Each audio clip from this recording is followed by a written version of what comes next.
Hello friends, मैं फरीदा, आप देख रहे समाज की खबरें हिंदी टीवी न्यूज। आइए देखते हैं आज की बड़ी खबरें। तसं पाहिलं गेलं तर महाराष्ट्रात एकंदर महाविकास आघाडी ही पुढे आहे। आता देशभरात इंडिया आघाडी देखील पुढे आहे, कारण देशाला देखील कळलेलं आहे, देशातल्या प्रत्येक नागरिकाला हे कळलेलं आहे की भाजप जर चुकून जिंकणार तर नाहीच, पण जिंकली तर पहिला टार्गेट त्याचं संविधान आहे। भाजपला संविधान बदलायचं आहे, काल परवाकडे पण बोललेत कशासाठी बदलायचं आहे, आणि मला वाटतं हे सगळ्यांना माहिती आहे। दुसरं म्हणजे त्यांना लोकशाही संपवून टाकायची अधिकृतपणे, तर ते आम्ही होऊ देणार नाही। खरं तर या ठिकाणी महाविकास आघाडीकडून शाहू छत्रपती निवडणुकीच्या रिंगणात आहेत आणि अशा परिस्थितीमध्ये स्वतः नरेंद्र मोदी त्यांच्या विरोधातील उमेदवारासाठी मला वाटतं एक आपण पाहिलं असेल, स्वतः म्हणजे महाराजांच्या विरुद्ध प्रचार इथे करणं, किंवा एकंदर आपण पाहिलं असेल भाजपचा महाराष्ट्र द्वेष हा एकंदर देशासमोर आलेला आहे।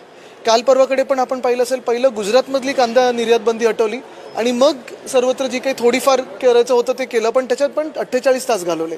म्हणजे सगळं काही आहे ते गुजरातसाठी चाललंय। मग आमचा महाराष्ट्र कुठे आहे? आम्ही या देशाचे भाग नाही आहोत का? काल पंतप्रधान नरेंद्र मोदी यांची सभा झाली कोल्हापूरमध्ये, तरी काय इफेक्ट पडतील मतपेटीवरनं? मला वाटतं मतं दुप्पट होतील आमची महाविकास आघाडीची।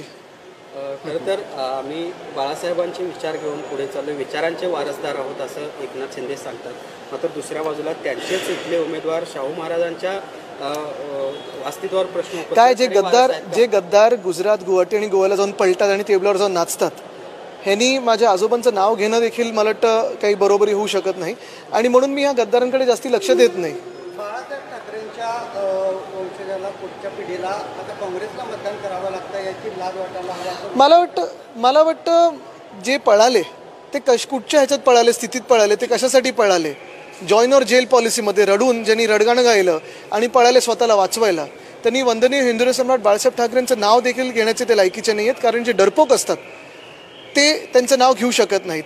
आपल्याला माहिती आहे 2-2.5 वर्ष त्यांनी सत्तेत जी काही करायचं होतं ते केलं आणि त्यामुळेच त्यांना पळायला लागलं।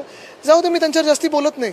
संजय राऊतांनी एक मीटिंग घेतली होती हयात या हॉटेलमध्ये की उद्धव ठाकरेंना सोडून आपण सरकार करूया, अशा पद्धतीनं अजित पवारांसोबत। मला वाटतं ह्या काही ह्याच्यात जास्ती जाऊ नका, जे काही अफवा आहेत त्या चालू राहतात।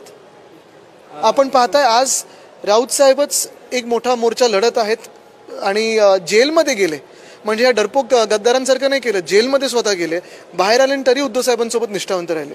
उद्या सत्ता आली आणि जर वेळ पडली तर टाटांना देखील एका फोनवर मोदी आणि शहा सरळ करतील, असं एक वाक्य अजितदादांनी वापरलं। काय की आता उद्या परवाकडचं मी बोलत नाही, आणि दादांनी काय बोलले मला माहिती नाही, पण गेल्या 2.5 वर्षामध्ये फोन दिल्लीतून आले हे खरं आहे, आणि फोन आल्यानंतर सगळे उद्योगपत्यांना फोर्सफुली त्यांना गुजरातला जायला लागले, हे पण सत्य आहे। हे तुम्हाला आम्हाला सगळ्यांना माहिती आहे। गेल्या 5 वर्षाच्या काळामध्ये आपण पाहिलं असेल, महाविकास आघाडीचं सरकार 2.5 वर्ष आणि त्यानंतर मिंदे सरकार 2.5 वर्ष, भाजप प्रणित मिंदे सरकार, या खोके सरकारमध्ये एक तरी नवा उद्योग आपल्या राज्यात आलाय का?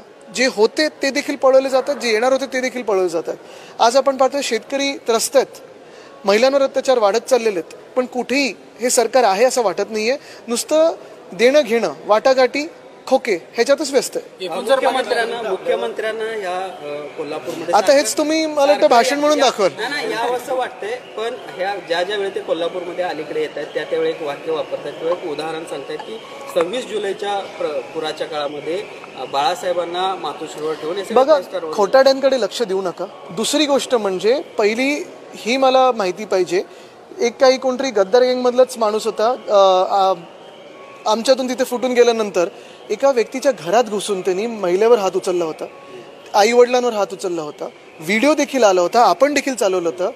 तो निर्लज्ज माणूस अजूनही बाहेर फिरतोय का? हे घटनाबाहेर मुख्यमंत्र्यांची हिंमत आहे का लाथ मारून यांना गेट आउट सांगण्याची? नाही आहे, असे सगळे घाणेरडी लोक घेऊन फिरतात। क्या आपका एनजीओ है और काम करने के लिए डोनेशन चाहिए, लेकिन 1280G सर्टिफिकेट नहीं होने की वजह से डोनेशन नहीं मिल पा रहा है, तो आप RTI SKK एजेंसी से संपर्क करें। RTI SKK एजेंसी से संपर्क करके 1280G सर्टिफिकेट बनवा सकते हैं। उठाए फोन और लगाएं कॉल 9769025411।